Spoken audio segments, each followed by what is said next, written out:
Hello everyone, the 316 here with another Mcfarlane Toys DC Direct figure review. At least I think it's DC Direct. Both of these figures are from the Batman Beyond sub-theme of the 6-inch scale. On the left here we have the Platinum Chase version of Batman Beyond, and on the right we have the Comic-Con, San Diego Comic-Con, Bruce Wayne and Ace, the Bat Hound. Both of these figures, I want to say, retailed for $25, around that price point. So I got Bruce and Ace from the EQL that Mcfarlane did, and Batman Beyond here I had to get on the secondary market. My Walmart only had 3 of the Adam West Batman, and I already have him from Mcfarlane Toys on a pre-order, so can't cancel that. I really like one of these figures, and the other one I'm very disappointed in. But before we get into that, let's go ahead and take a look at their accessories. So, starting off, both of which come with a card here. This one is Batman Beyond, this one's Bruce and Ace. And if we look on the back, apparently they're both named Bruce Wayne. Yeah, a new Dark Knight trained by none other than a retired Bruce Wayne. He trained himself. It's ridiculous. They just basically copy and pasted this one over here, which sucks. They really need to whoever they fired from the card writing team, they need to hire them back, because this is just unacceptable. At least the card art is nice on the front here. Although I will say the way that the Batman Beyond figure's packaged, you can kind of see the card is upturned at the bottom edges here. That's just how they packaged it, and it warped the card, unfortunately. Bruce, Wayne, and Ace here actually turned out fine. I don't see any, upturned edges or anything like that. But something to note if you get that Batman Beyond. Alright, so let's start with Bruce's accessories here. Each figure comes with a pair of 4 hands, 8 in total. So Bruce comes with some fists. Self-explanatory. He comes with 2 holding hands, one of which is on the figure currently, holding his cane, which we'll take a look at again later. And the figure here comes with 2 very similar style of hands. One of them is relaxed and one of them is a little bit more like grabby hand, but he does come with a pair of both of those. So he comes with 2 grabby and 2 relaxed hands. Pretty much the same like hand accessory poses for Batman Beyond over here. I'm trying to find the pairs. So here is the pair of fisted hands for Batman Beyond. Might be a little hard to see on camera, but there's that. He comes with 2 holding hands, one of which is holding one of the 2 included Batarang pieces. And then he comes with, again, a very similar set of hands here. You got the kind of clawed looking hands, and then you got the more relaxed hands. So not sure why they have 2 of these types of hands, but hey, more accessories the better, right? So the cane here for Bruce, it's just a piece of gray plastic, nothing too special there. It does have like a, I guess, I'm not sure what the term is, flayed out at the bottom. It's got the little, cone piece, I guess. And both figures here come with this type of stand, which it's okay. This Bruce Wayne one comes apart very easy. No matter how much I push this plastic piece in, it just I can just pull it out with no problem. So the way it works is you put the clasp in there, and then you can just like lock it in place. You could have it this way, or you could have it this way. Push it down and twist it, and then it holds. I don't like putting it on him because his upper torso is a rubbery piece, as you can see, and it does leave a mark in the rubber here. And speaking of which, you can kind of see a line here on the chest. Because of the way this figure was packaged, it left an impression on the rubber piece from the plastic tie. And, it's not too noticeable now, but when I got it right out of the package, it was very noticeable and, quite frankly, awful. Let me put him back. I don't need to put him on the stand. He doesn't need it. He can stand up just fine. Batman Beyond over here, though, he can't stand up too well with the stand, or without it. just because of the way the legs are molded. It looks fine, but like the feet are in a weird position relative to the leg. And, you know, if you want to have him stand straight up like that, you're going to have to kind of fiddle with it. Like, he can do it, it's just not very practical in, you know, my testing with the figure. And his last accessory is his wing piece here. And I do like these. I wish Mcfarlane used this style of wing for the DC Multiverse figure. So it just plugs into the back, as you saw, and it has two ball hinges similar to Mcfarlane's old style wrist joints, and you can have them go in and out, or you can twist them so that they can go up like that. Now, why am I annoyed by this? Well, it's because of this Batman Beyond figure here. So if we take a look at the articulation on this figure with the arms, one of the most iconic poses of this figure is his arms straight up with his wings straight up like that. Unfortunately, because of how the figure's molded, you can see that there's no clearance for the arm to go up, straight up and down. So he's always going to be at an angle like this, like, hey, yo, what up, boy? You know, Batman's here. But yeah, he can't move his arms perfectly straight up, and I mean, you can kind of do this, but it's just not the same. This one looks like he's being held hostage. Like, hey, I didn't do nothing wrong. Let me go.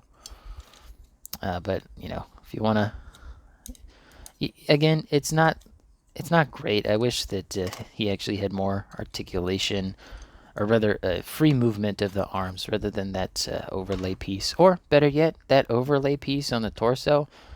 They could have added one that's rubber. But yeah, that's the best you can do with the like iconic pose, at least when I think of Batman Beyond. But you know, you can leave the wings off, you can keep them on. I'm going to leave them off for the rest of this review because they take up a lot of space. I don't even know where I'm going to put these guys on display. So I mainly collect the DC Multiverse stuff. I don't collect the 6-inch stuff, but I won the Bruce Wayne on the EQL, and I'm like, alright, I might as well go for the Batman Beyond. And between these two, scaling wise, I think that Batman Beyond's a little too short. Like, it's kind of sad looking at him on camera, just the size difference. But I mean, I guess this is accurate. I'm not quite sure. So both of these are a gold label, and they are practically re-releases of the old DC Direct figures from before Mcfarlane's time, but there is a difference I did notice besides the paint. If you look on their thighs, you can see that the copyright date is actually this year. I thought that was interesting. They must have either remolded these parts or maybe the whole figure. Just quite strange to me that they decided to do that for that thigh piece on both figures. Oh, also, if I can get him to stand up. He usually doesn't have problems standing up. There we go. He does come with Ace here. Ace is really cool.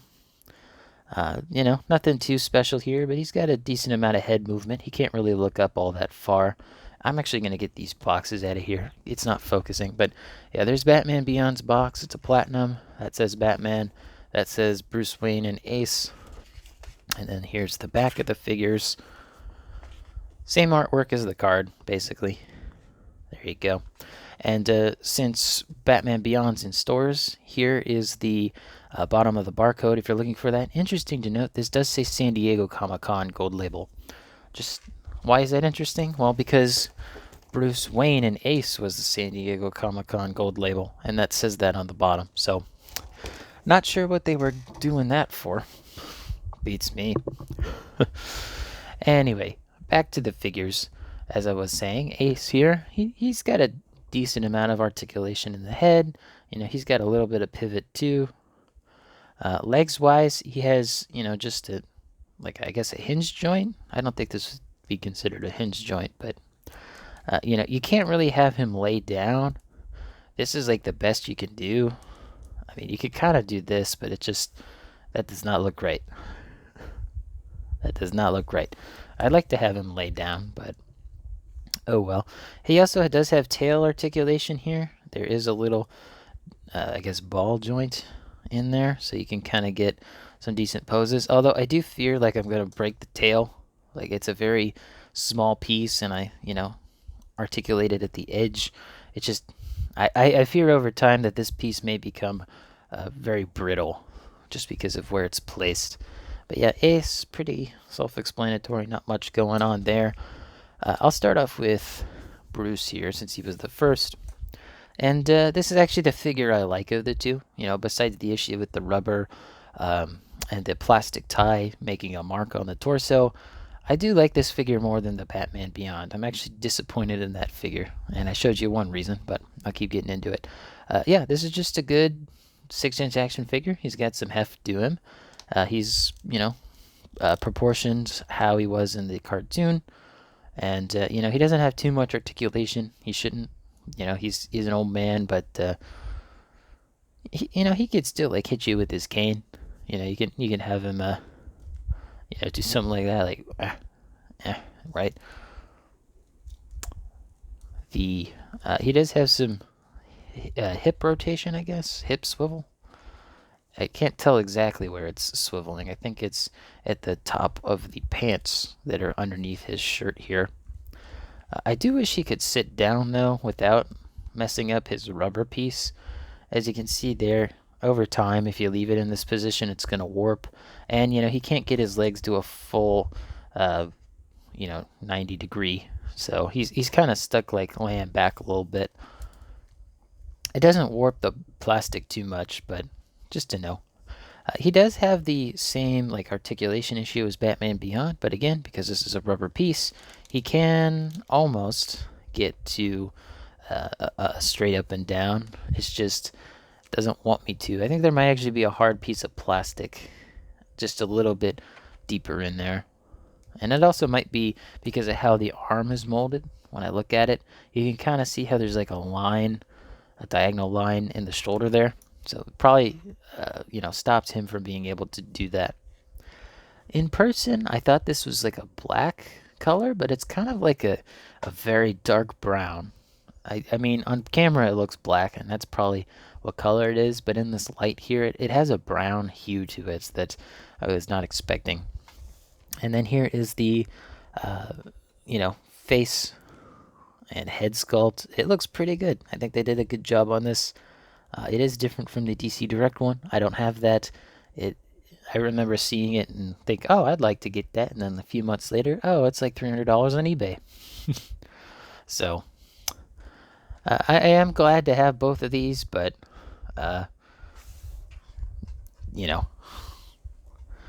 he actually does have, before I forget, ankle swivel. So he actually has an easier time standing than Batman Beyond. And obviously the cane helps a little bit, just depending on where you have the arm placed. And as you can see, he doesn't really need the, the included stand. Batman Beyond here. So first of all, as I said, he is kind of small, like at least compared to Bruce Wayne here.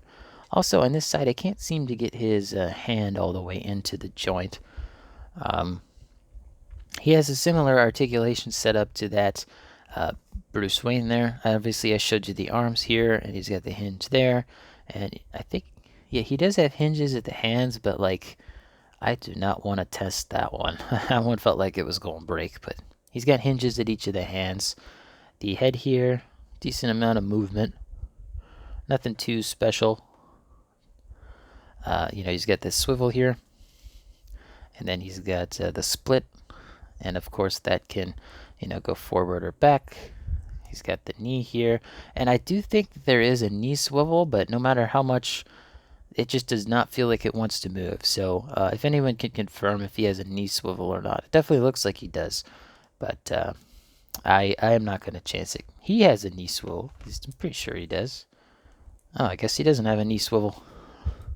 Oh well. Maybe this guy doesn't have one, but I could swear he does. At least the articulation looks that way.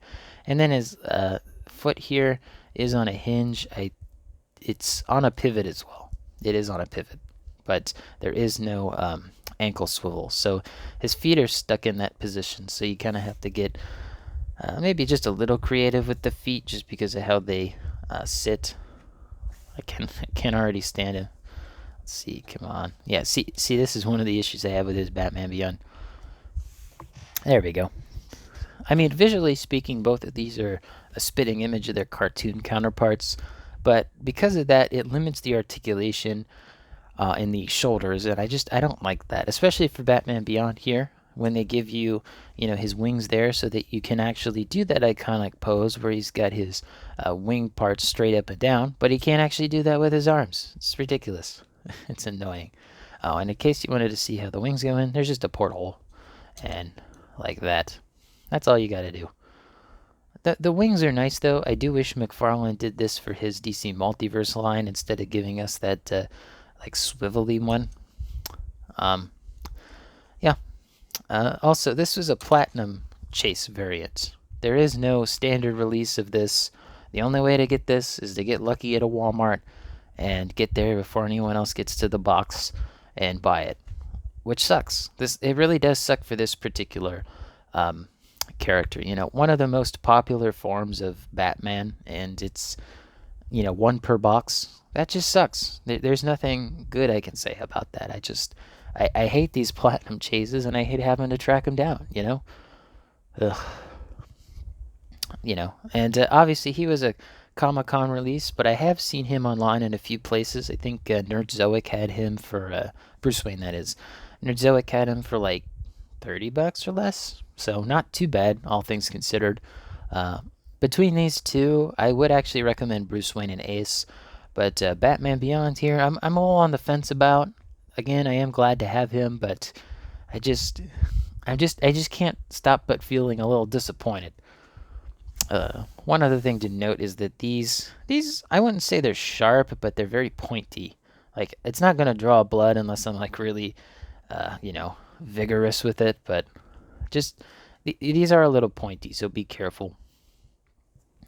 All right, I think it's time for size comparison time. This video's gone on long enough. All right, let's get them stood up here. So Ace the Bat Hound here, he stands at about 3 inches tall, about half the size of Bruce and Batman. Bruce Wayne here stands at just above 6 inches, like 6 1/8. And then Batman Beyond here at the top of his ears, he is 5.5 inches. Man, the height difference on them is ridiculous. God, why'd they make this figure so short?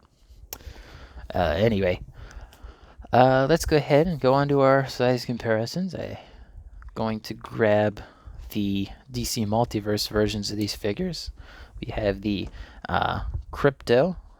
They are actually not too like badly scaled. Obviously, Ace is a greyhound type of dog, so he should be a bit taller.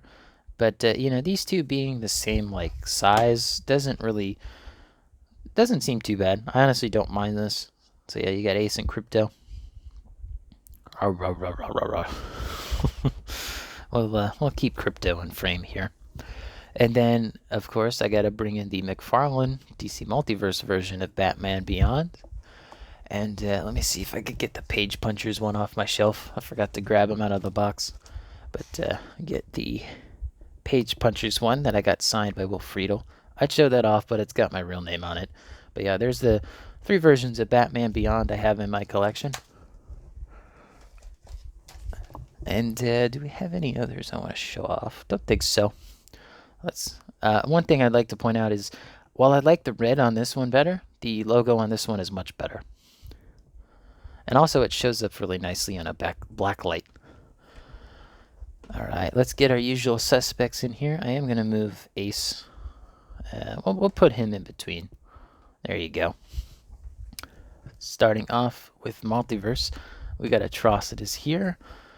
And then we got our gold label Arkham City Batman. Our Halo Jazzwares Spartan Yoroi. The wrestling figures, let's get them in here. We got the AEW Unrivaled Samoa Joe. And the WWE Mattel Elite 100 John Cena.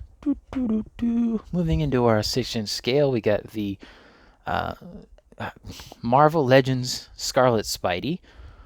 G.I. Joe Classified Tiger Force Outback. The Star Wars Black Series Retro Card Boba Fett. Getting better at that. And lastly, we have the Power Rangers Lightning Collection Dino Thunder Black Ranger. So, if I had to recommend one of these two figures, I would recommend Bruce and Ace. I just think that as an overall package, I feel that it's better. Batman Beyond, he does come with his batarangs and his wing pieces, but I just feel that this figure, because it's a platinum chase release and it's hard to find intentionally, it brings the figure down, and I can't help but just feel disappointed by how much I spent on this. It was like, I think almost $40 I spent on the aftermarket, which does suck. And at some point, Mcfarlane may do an EQL, but so far they haven't done an EQL for the Plastic Man Build-A-Figure Wave Platinum variants. So, this likely being a Walmart exclusive build or Platinum Wave, it just sucks. Like, there's nothing good I can say about it. I wish this wasn't a Platinum Chase release. I hate these specific character Platinum Chase releases. A Platinum Chase release should just be a color swap. It shouldn't be anything where I have to, like, imagine if they made like Superman, just Superman, Clark Kent, just red, blue, yellow, just a platinum chase. Like, oh yeah, that's the only way to get Superman. It's just ridiculous. And hopefully this is the last of the Batman Beyond Mcfarlane DC Direct stuff that they release, because I don't think I'm going to be collecting any more if they release any more. But anyway, hope you guys enjoyed the video. Let me know in the comments down below how you feel about these two figures. Don't forget to leave a like on the video, subscribe, and hit the bell. It all helps out the channel. And as always, peace.